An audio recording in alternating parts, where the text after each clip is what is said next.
श्री स्वामी समर्थ. नमस्कार. मी नंदिनी. माझ्या यूट्यूब चॅनलवर तुमचं खूप मनापासून स्वागत करत आहे. तुमच्या मनातील सर्व चांगली इच्छा स्वामी महाराज पूर्ण करो ही स्वामींच्या चरणी प्रार्थना करते आणि आजच्या नवीन व्हिडिओला सुरुवात करते.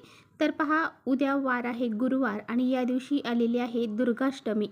तर नवरात्रीच्या या 9 दिवसामध्ये देवीच्या 9 रूपांची पूजा ही केली जाते. नवरात्रीच्या काळामध्ये प्रत्येक ठिकाणी वेगवेगळ्या प्रकारच्या प्रथा आणि परंपरा आहेत आणि ह्या नवरात्र तिथीमध्ये दुर्गाष्टमीला अतिशय महत्त्व दिलं जातं. असं म्हटलं जातं की देवी दुर्गेने 9 दिवस महिषासुराशी युद्ध केलं होतं आणि 10व्या दिवशी म्हणजेच दसऱ्याच्या दिवशी तिने त्या महिषासुरावरती विजय मिळवला होता आणि तेव्हापासूनच शारदीय नवरात्रीला सुरुवात झाली आहे.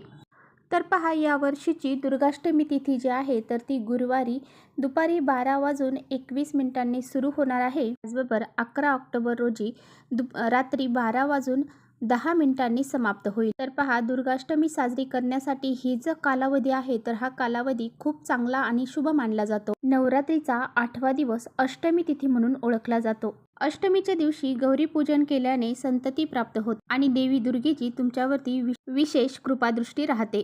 त्याचबरोबर या दिवशी विविध कन्या ज्या आहेत तर त्या घरी बोलवून त्यांचे पूजन देखील केले जाते. तर दुर्गाष्टमीच्या दिवशी देवीच्या 8व्या रूपाची म्हणजेच महागौरीची पूजा ही केली जाते. तर पहा, या दुर्गाष्टमीच्या दिवशी आपल्याला घरामध्ये काही उपाय देखील करायचे आहेत. तर या दिवशी आपल्याला अंघोळीच्या पाण्यामध्ये अशी ही एक वस्तू टाकून अंघोळ करायची आहे. या वस्तू टाकून जर आपण अंघोळ केली तर आपल्या जीवनातील सर्व दुःख, अडचणी, संकट हे दूर होऊन जातील. आपल्याला जर शत्रुबाधा लागलेली असेल किंवा आपल्या घराला वास्तुदोष लागलेला असेल, पितृदोष लागलेला असेल किंवा मग दारिद्र्य, इडापिडा, संकट, अडचणी आपल्या घरामध्ये असतील तर त्या संपूर्णपणे नष्ट होऊन जाऊन 7 पिढ्यांचं दारिद्र्य नष्ट होईल आणि त्याचबरोबर आपल्या कितीही कठीण इच्छा असतील तर त्या पूर्ण होतील. असा हा अत्यंत प्रभावशाली उपाय कसा करायचा आहे याबद्दलची संपूर्ण माहिती आजच्या व्हिडिओमध्ये आपण जाणून घेणार आहोत. त्यामुळे तुम्ही पुढे व्हिडिओ स्किप न करता शेवटपर्यंत नक्की बघा, जेणेकरून तुमच्यापर्यंत योग्य ती माहिती पोहोचेल. आपल्या चॅनलवर नवीन असाल तर चॅनलला सबस्क्राईब करा आणि असेच माहितीपूर्ण व्हिडिओ पाहण्यासाठी बेल आयकॉनलाही प्रेस करा, जेणेकरून मी जेव्हा नवीन व्हिडिओ अपलोड करेन त्याचं नोटिफिकेशन सर्वात अगोदर तुम्हाला भेटेल आणि तुम्ही एकही व्हिडिओ मिस करणार नाही. त्याचबरोबर कमेंट्समध्ये जय मा दुर्गा लिहायला देखील विसरू नका. आपल्या कुलदेवीचं नाव तुम्हाला माहिती असेल तर कुलदेवीच्या नावाने सुद्धा तुम्ही कमेंट्स करू शकता. असे हेल्पफुल वाटत असेल तर आपल्या मित्रपरिवारांसोबत शेअर देखील करा. तर पहा, या नवरात्रीच्या 9 दिवसामधला जो दुर्गाष्टमीचा दिवस आहे तर तो अतिशय महत्त्वाचा मानला जातो. या दिवशी देवीला नारळ अर्पण करायचा आहे. त्याचबरोबर आपल्या दिवशी दुर्गा सप्तशतीचा पाठ करायचा आहे. त्याचबरोबर आरती ओवाळायची आहे. देवीची ओटी जर तुम्हाला भरणं शक्य असेल तर तुम्ही या दिवशी देवीची ओटी देखील भरायची आहे. असं म्हटलं जातं की दुर्गाष्टमीच्या दिवशी माता दुर्गेने चामुंडा या राक्षसाचा वध केला होता, म्हणून या तिथीला विशेष महत्त्व आहे. या दिवशी माता दुर्गेची जो कोणी मनोभावे पूजा अर्चा करतो त्याच्या सर्व इच्छा ह्या पूर्ण होतात. त्याचबरोबर या दिवशी देवींच्या शस्त्रांची पूजा करण्याची देखील परंपरा आहे. तर पहा, आपल्याला अंघोळीच्या पाण्यामध्ये ही एक वस्तू का टाकायची आहे. तर आपल्या जीवनामध्ये जर काही संकट, अडचणी असतील, आपलं कोणतंही महत्त्वाचं काम हे पूर्ण होत नसेल तर आपल्याला अंघोळीच्या पाण्यामध्ये ह्या वस्तू टाकायच्या आहेत. आपल्या घरामध्ये सतत भांडणं, क्लेश, कलह होत आहे, आपल्या घरामध्ये नकारात्मकता आहे, आपल्या स्वतःमध्ये नकारात्मकता आहे, तर ती नकारात्मकता दूर होण्यासाठी आपल्याला असा हा एक उपाय जो आहे तर तो करायचा आहे. त्याचबरोबर आपल्या कितीही कठीण इच्छा असू द्या, त्या इच्छा पूर्ण होण्यासाठी तुम्हाला हा उपाय करायचा आहे. हा उपाय केल्यामुळे आपला पितृदोष देखील दूर होऊन जातो. माता दुर्गा देखील आपल्यावरती प्रसन्न होते. तसेच आपल्याला जर शत्रुबाधा लागलेली असेल, एखादा शत्रू आपल्याला त्रास देत असेल तर त्या शत्रूपासून आपली सुटका होण्यासाठी, त्या शत्रूचा नाश होण्यासाठी सुद्धा हा उपाय अतिशय महत्त्वाचा आहे. आपल्या घरामध्ये खूप अडीअडचणी आहेत आणि आपल्याला काही इडापिडा, नजरबाधा लागलेली असेल ती दूर करण्यासाठी सुद्धा हा उपाय अतिशय महत्त्वाचा आहे. तर पहा, उपाय आपल्याला काय करायचा आहे. तर उद्या दुर्गाष्टमी आहे तर दुर्गाष्टमीच्या दिवशी उद्या लवकर उठायचं आहे. जर तुम्ही ब्रह्ममुहूर्त हे स्नान करू शकला तर अतिउत्तम. तुम्हाला जर या मुहूर्तावर स्नान करणं शक्य नसेल तर तुम्हाला 8 वाजेपर्यंत तरी हे स्नान उरकायचं आहे. त्याचबरोबर पहा, अंघोळीला पाणी काढायचं आहे आणि त्यानंतर त्या अंघोळीच्या पाण्यामध्ये सर्वात महत्त्वाची वस्तू तुम्हाला टाकायची आहे ती म्हणजे गंगाजल.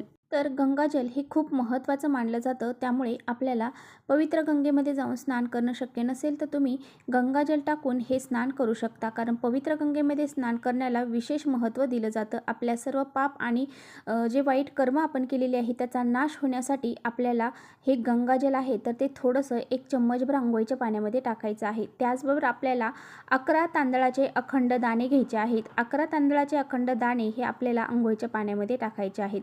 त्याचबरोबर थोडीशी चिमूटभर हळद आपल्याला टाकायची आहे. आता पहा, या दिवशी गुरुवार आहे आणि दुर्गाष्टमी देखील आहे. गुरुवार हा आपल्या भगवान श्री हरिविष्णूंना समर्पित आहे. भगवान श्री हरिविष्णूंना हळद अतिशय प्रिय आहे. तसेच माता दुर्गेला देखील म्हणजे माता लक्ष्मीला देखील हळद ही अतिशय प्रिय आहे.